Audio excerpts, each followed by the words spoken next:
मेहकर हद्दीत तब्बल 1.13 कोटींचा गुटखा जप्त, 3 आरोपींना अटक।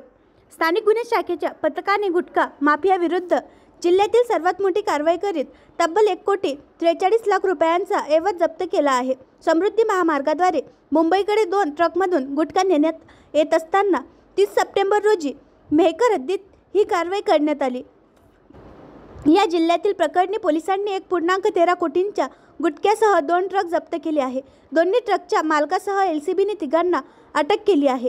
बुलढाणा स्थानिक गुन्हे शाखेच्या पथकाने गुटखा माफियाविरुद्ध जिल्ह्यातील सर्वात मोठी कारवाई करत तब्बल 1,43,00,000 रुपयाचा ऐवज जप्त केला आहे। पोलीस अधीक्षक निलेश तांबे यांनी जिल्ह्यातील अवैध गुटखा विक्रेत्याविरुद्ध कठोर कारवाई करण्याचे आदेश दिल्यानंतर स्थानिक गुन्हे शाखेचे पोलीस निरीक्षक सुनील अंबुलकर यांनी विशेष पथक तयार केले। 30 सप्टेंबर रोजी पथकाला माहिती मिळाली की अमरावती येथून समृद्धी महामार्गाद्वारे मुंबईकडे 2 ट्रकनी गुटखा व पान मसाल्याची मोठ्या प्रमाणात वाहतूक केली जात आहे। त्यावर मेहकर पोलीस ठाणे हद्दीत फरादपूर टोलनाका येथे सापळा रचून 2 अशोक लेलँड ट्रक पकडण्यात आले।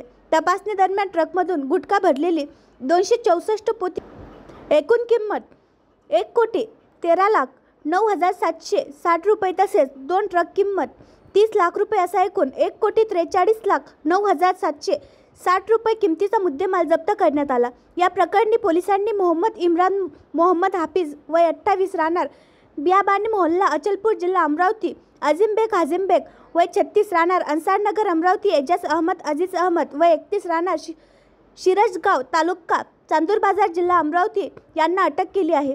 आरोपी विरुद्ध मेहकर पोलीस ठाण्यात भारतीय दंड संहिता कलम 274, 275, 233, 123 तसेच अन्न सुरक्षा मानके कायदा 2006 चे कलम 26, 27, 59 अन्वये गुन्हा दाखल करण्यात आला असून पुढील तपास सुरू आहे। ही कारवाई पोलीस अधीक्षक निलेश तांबे यांच्या आदेशाने अप्पर पोलीस अधीक्षक अमोल गायकवाड यांच्या मार्गदर्शनाखाली पोलीस निरीक्षक सुनील अंबुलकर यांच्या मार्गदर्शनाखाली पार पडली। आणखी नवीन व्हिडिओ पाहण्यासाठी आमच्या देशमुख एक्सप्रेस न्यूज चॅनलला सबस्क्राइब करा, लाईक करा आणि शेअर करा।